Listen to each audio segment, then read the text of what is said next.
All right, welcome to this week's lectures. We're going to be talking about fiscal policy, an important aspect of how the economy gets back to equilibrium. In previous chapters, we've talked about monetary policy, the Federal Reserve, we've talked about the federal budget. Now we're going to talk about fiscal policy. So in this series of videos, we're going to cover what is fiscal policy, what are the shortcomings of fiscal policy, and then finally we're going to talk about what we call supply-side fiscal policy. So let's get to it. When it comes to fiscal policy, there's going to be two main types of fiscal policy: demand-side fiscal policy and supply-side fiscal policy. Like you expect, demand-side fiscal policy are fiscal policies that are focused on adjusting the aggregate demand curve. And those could be broken down into two main ideas: contractionary fiscal policy and expansionary fiscal policy. On the other side, when we talk about supply-side fiscal policy, here we're looking at policies that are targeting the long-run aggregate supply, our opportunity to increase productivity and economic growth in the long run. And it's important for us to create a distinction between our fiscal policy, those that are targeting spending, versus those that are targeting innovation and economic growth. So let's start with what is fiscal policy. Fiscal policy are federal government policies that are specifically targeting the macro economy. So not any policy that comes out of Washington, D.C. is considered fiscal policy.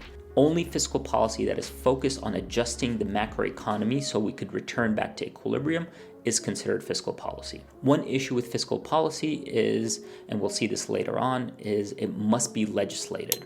So these decisions have to go through the vetting process. So let's start off with our aggregate demand, expansionary and contractionary fiscal policy. When we talk about expansionary fiscal policy, we are considering an economy that is in a recession and we want it to expand. So if we're in a recession and we want the economy to expand, or what we're going to do is try to implement policies that increase spending. One possible aspect of doing that is the government could do the spending itself, and therefore we would see an increase in government spending. Alternatively, the government, or simultaneously, it can also decrease taxes. And by decreasing taxes, what the government is doing is it is giving the consumers more disposable income. So they have more money left over after taxes, and therefore can spend more on consumer goods. One issue with expansionary fiscal policy is it will always lead to deficits. The government is not collecting enough tax revenue, but having to increase its spending, so we expect deficits during expansionary fiscal policy. On the other hand, during a contractionary fiscal policy, these are policies that are going to be implemented when the economy is overheating and the government wants to slow down the economic spending. In this case, what the government can do is decrease its own spending, so we'll see a decrease in government spending, or an increase in taxes, or a combination of those. And by increasing taxes, the individuals or consumers have less money to spend on consumer goods, so they will cut their spending. One thing to keep in mind is during contractionary fiscal policy periods, we should see a surplus.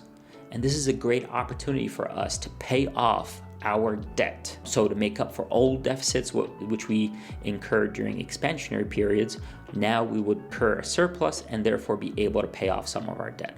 At least that's how it should work in theory. So let's look at a couple examples from recent history. And the most recent example, other than this pandemic recession, was during the Great Financial Crisis between 2008 to 2010. And one thing that happened during this period is we had two different presidents during that period. In 2008, President Bush took on this opportunity to implement the Economic Stimulus Act of 2008. And here what he did was he gave everybody a tax rebate. So a typical family of four would have received roughly $1,800 in a form of tax rebate. And the idea here is once you receive the tax rebate, you go and spend that money, and that therefore increases consumption and spending in the economy. That was the goal. Didn't really work. So when President Obama came into office in 2009, he implemented the American Recovery and Reinvestment Act. Here, the spending was being done by the government. So here they allocated $787 billion to stimulate the economy through government spending. And just for comparison's sake, the Economic Stimulus Act was $168 billion. So it was also a smaller amount that was allocated to spur the economy. So one thing that I really want to reiterate is deficits and surpluses will happen in this model of fiscal policy. We will always experience a deficit during recessions, because during recessions, tax revenue is falling and government spending is increasing. Therefore, the economy is going to spend more than it has, and we would experience a deficit. But the idea is once the economy recovers, or when it's on the other side and we are collecting more tax revenue than we are spending and have a surplus, we should pay off our debt. As I said, this works in theory, but it rarely happens, and we learned that from our previous chapter, that it rarely happens in real life, and that's why our government debt continues to increase. The type of fiscal policy that I'm recommending, and most economists recommend, is called counter-cyclical fiscal policy. That means during bad times or recessions, we would want to increase spending. During good times, we would want to decrease spending, and therefore we would help the AD curve return back to equilibrium. One thing that we need to talk about is this concept of multipliers, and there's two ideas here when it comes to multipliers.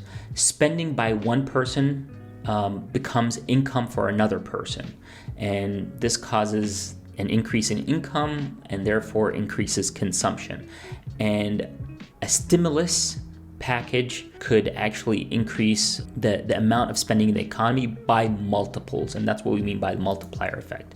To understand the multiplier effect, let's talk about the marginal propensity to consume.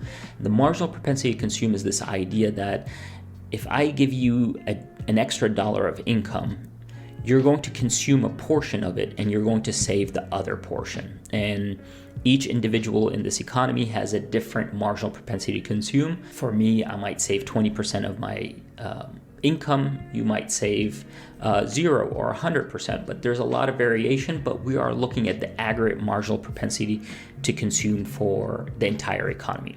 So the way we calculate the marginal propensity to consume is we take the change in your consumption when you are provided a change in income. So it's change in consumption divided by change in income. And that's how we measure the marginal propensity to consume. And this number is going to be between 0 and 1. Let's take an example of an individual that saves 20% of their income. Therefore, their marginal propensity to consume would be 80. So if I receive an extra dollar of stimulus from the government, I'm going to spend 80 cents of it. That 80 cents then would become income for you. And you're going to take a portion of that, save it, and spend the rest. And this creates multiple spending patterns within the economy. We want to know what is the total amount of spending that is generated from one additional dollar, or from, in this example, a stimulus from the government. And to do that, we will need to calculate what's called the spending multiplier. And that is 1 over 1 minus MPC.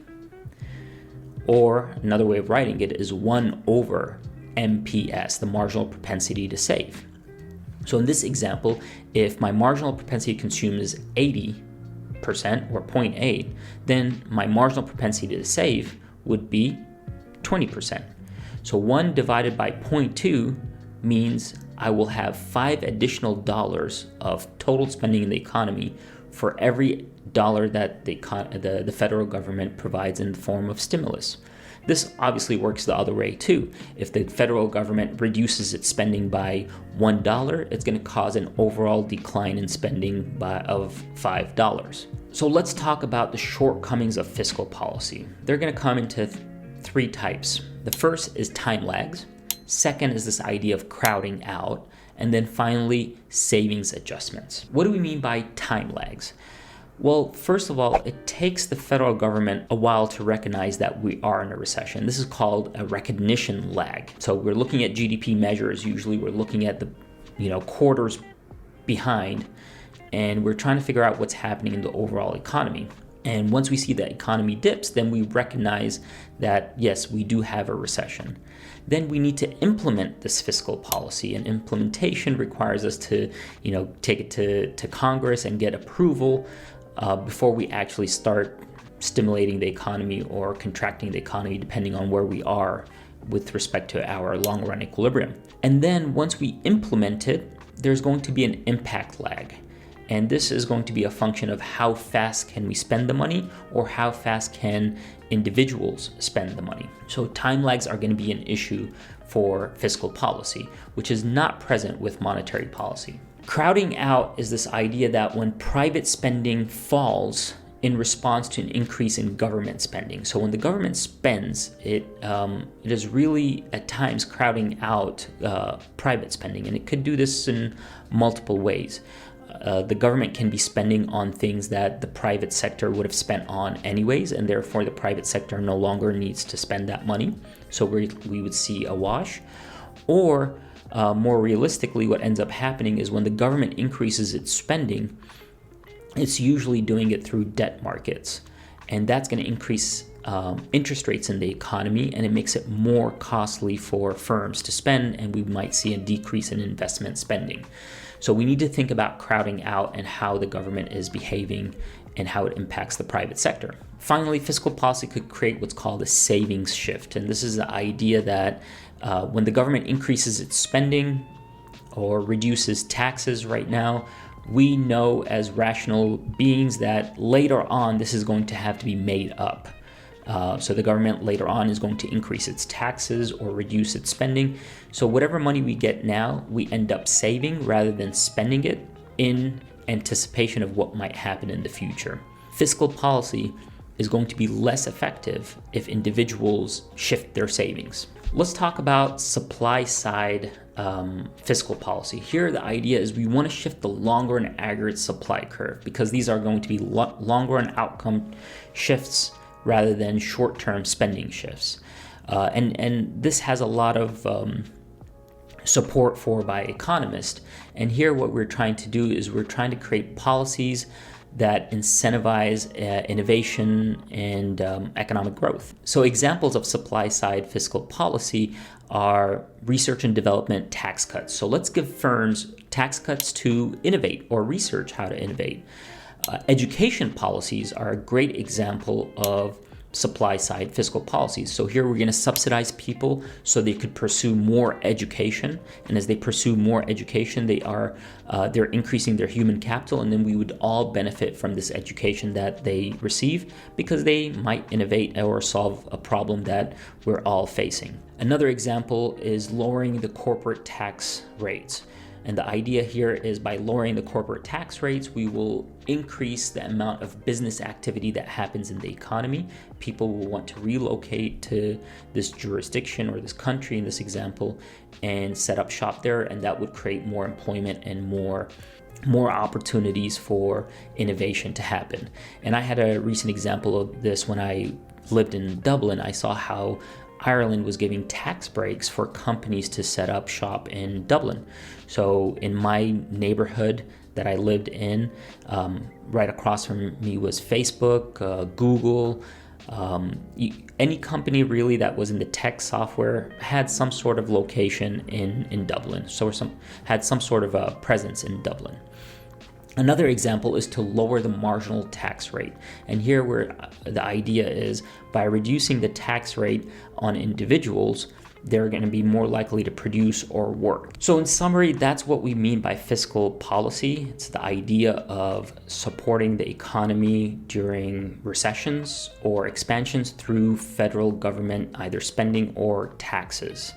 Remember, fiscal policy is policy that is targeting the economy. Not everything that comes out of Washington, D.C. policy-wise is actual fiscal policy. Only that is targeting the economy and its stability. So I think that's a quick recap on what fiscal policy is. If you have questions, reach out. I'd love to help you answer these questions.